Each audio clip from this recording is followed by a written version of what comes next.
c'est un texte que très vite j'ai apprécié parce que je trouve qu'il parle très fort de notre génération. Euh, Puis ça mélangeait pas mal de choses, c'est-à-dire qu'il y a une langue, je trouve, éminemment poétique, et en même temps, dans un propos assez politique, du politique, et à travers une histoire d'amour, et du coup, et en même temps un langage très parlé, très jouant, très vif dans les rapports, et, et qui demande tant une écoute totale, notamment par rapport à mon personnage qui et surtout en écoute très fort par rapport au personnage de elle, enfin, le personnage féminin. Euh, et, euh, et je trouve ça assez beau parce que déjà ça, d'avoir deux êtres qui s'écoutent, qui tentent de se comprendre, qui se comprennent pas, etc. C'est des sujets que je trouve intéressants. Après, ce que j'aime particulièrement, c'est que je trouve que l'histoire d'amour est certes un des sujets de la pièce, mais c'est plus une toile de fond pour moi. On parle plus de deux êtres qui,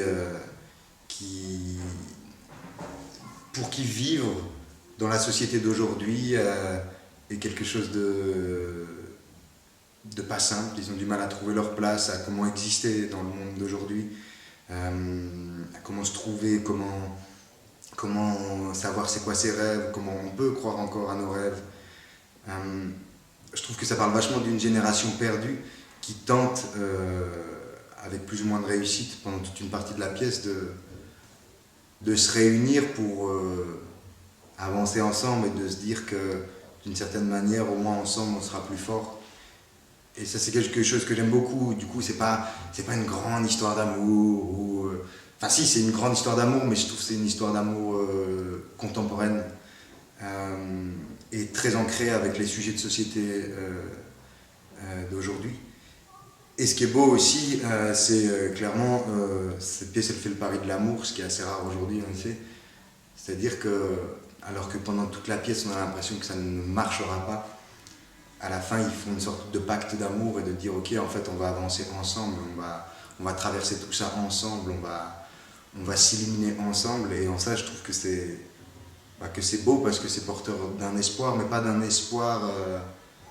parce que le mot espoir est parfois compliqué, c'est parfois l'espoir c'est comme ne pas aborder directement le présent en se disant qu'il y a des possibles, c'est remettre à demain quelque chose, mais là l'espoir il est pas mensonger ou il n'est pas enfantin, juvénile, c'est un espoir concret en rapport avec la vie, c'est un espoir qui n'est pas simple, c'est deux combattants qui partent au combat, qui font le choix de partir au combat, et en ça je trouve que c'est très fort de défendre ça aujourd'hui, quoi. Je pense que c'est aussi des questions qui traversent des personnes plus âgées. Et je trouve que comme ça pose la question d'une génération en perdition, en fait, ça pose aussi la question de qu'est-ce qu'on a fait,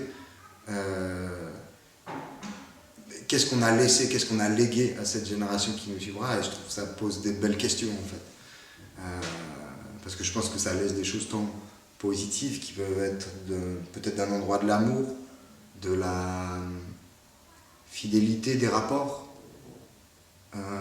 mais en même temps ça pointe aussi beaucoup d'autres endroits où on a laissé le monde aller à sa propre catastrophe, à s'autodétruire de plus en plus et en permanence.